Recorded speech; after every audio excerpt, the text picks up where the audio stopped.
Good afternoon. I'm Shawnee Au, and this is One News Now. The health department says a decline in COVID-19 testing output could be contributing to the downward trend in cases that we have been observing recently. DOH spokesperson Rosette Vergeres said that there has been a 5% decrease in the number of tests conducted. Vergeres also said that increased use of antigen testing over the standard RT-PCR method could be the reason behind the lower testing output. Antigen tests are not included in the health department's daily tally of COVID tests conducted. Meanwhile, the health department says it's still too early to tell whether the downtrend in cases could push authorities to downgrade the whole of Metro Manila to alert level 3 soon. In other news, the Senate Finance Subcommittee has deferred the deliberations and approval of the 2022 budget for the Comelec. This is after the poll body refused to extend voters' registration for one more month. Lawmakers once again urged the Comelec to extend the deadline until October 31 in order to accommodate more registrants. However, poll officials insist that moving the deadline could affect other scheduled election activities for the rest of the year. The Comelec had earlier proposed a one-week extension after the filing of COCs. However, the poll body says it will convene to discuss calls for further extension. Airport personnel are pushing back against a directive that requires them to remit back hazard pay, which they received last year. Gerard de la Peña tells us more. With black bands in their arms, these employees at the Ninoy Aquino International Airport are sending out a clear message. They are against salary deductions meant to remit hazard pays that were awarded them last year. This comes after the Budget Department, in a memorandum, clarified that while frontliners should be granted hazard pay, it does not cover third-party employees. The order will affect some 2,000 employees. The memorandum also means that some 54 million pesos would have to be remitted back to the national coffers. The likes of Mark will have to return 31,500 pesos to be deducted from his salary for 2 years. Ikakain na lang ng pamilya ko yun, sir. Di ba? Ikakain tapos parang inagaw pa nila, parang binigyan kami candy tapos inaiyak lang kami. Kevin, meanwhile, will have to return a total of 29,000 pesos.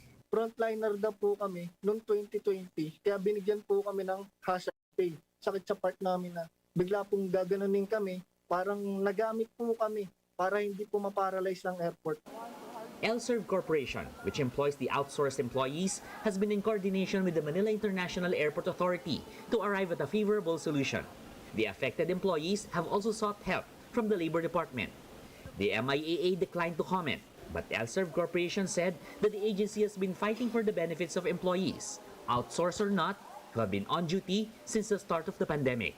For News 5, Gerard de la Peña, we are One News. Here are some election stories we're watching now.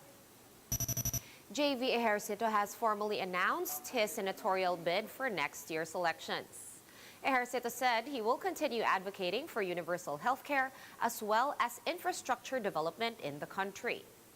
The former senator failed to secure a consecutive term after losing in the 2019 midterm elections. Kilusang Bagong Lipunan has nominated Bongbong Marcos to be their standard bearer in next year's polls. Marcos thanked the KBL for the support, but did not categorically say that he accepted the nomination. Opposition coalition Isambayan will be announcing their presidential candidate on September 30. Isambayan's convener and former Associate Justice Antonio Carpio said they are in talks with Vice President Leni Robredo, former Senator Antonio Trillanes, Manila Mayor Isko Moreno, and Senator Manny Pacquiao. Robredo has yet to announce her election plans for next year. We're going to pause for a quick break, but we will be back with more stories after that. Stay with us.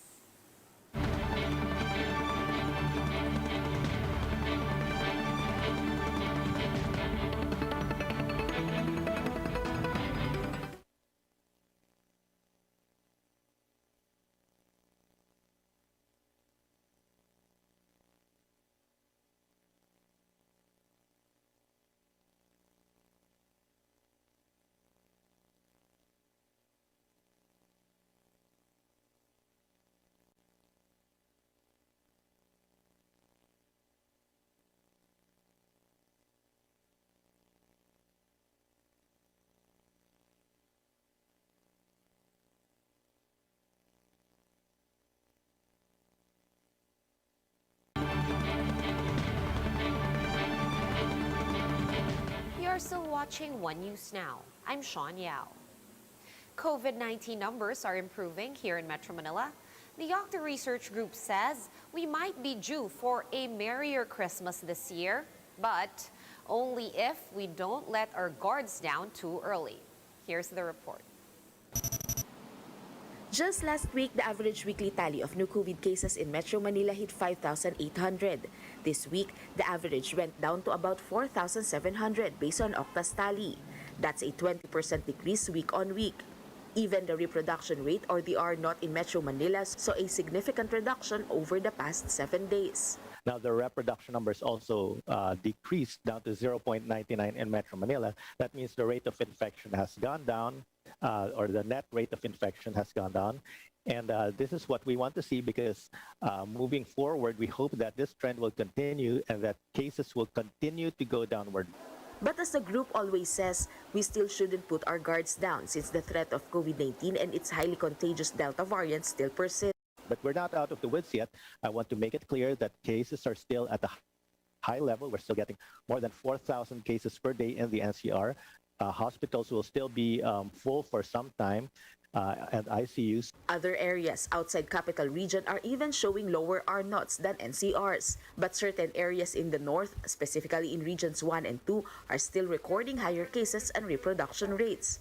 This is why COVID-19 National Task Force Advisor Ted Herbosa says the government should extend the undergranular lockdown system to other regions. He said a pilot implementation of the new alert level system with granular lockdowns in Metro Manila is yielding good results.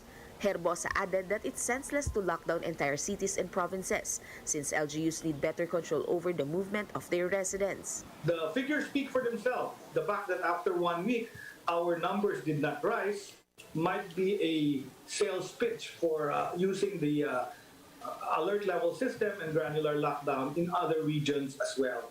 He said another factor why numbers are improving is the fact that almost 69% of Metro Manila residents are now fully vaccinated. There are about almost 69% fully vaccinated in NCR.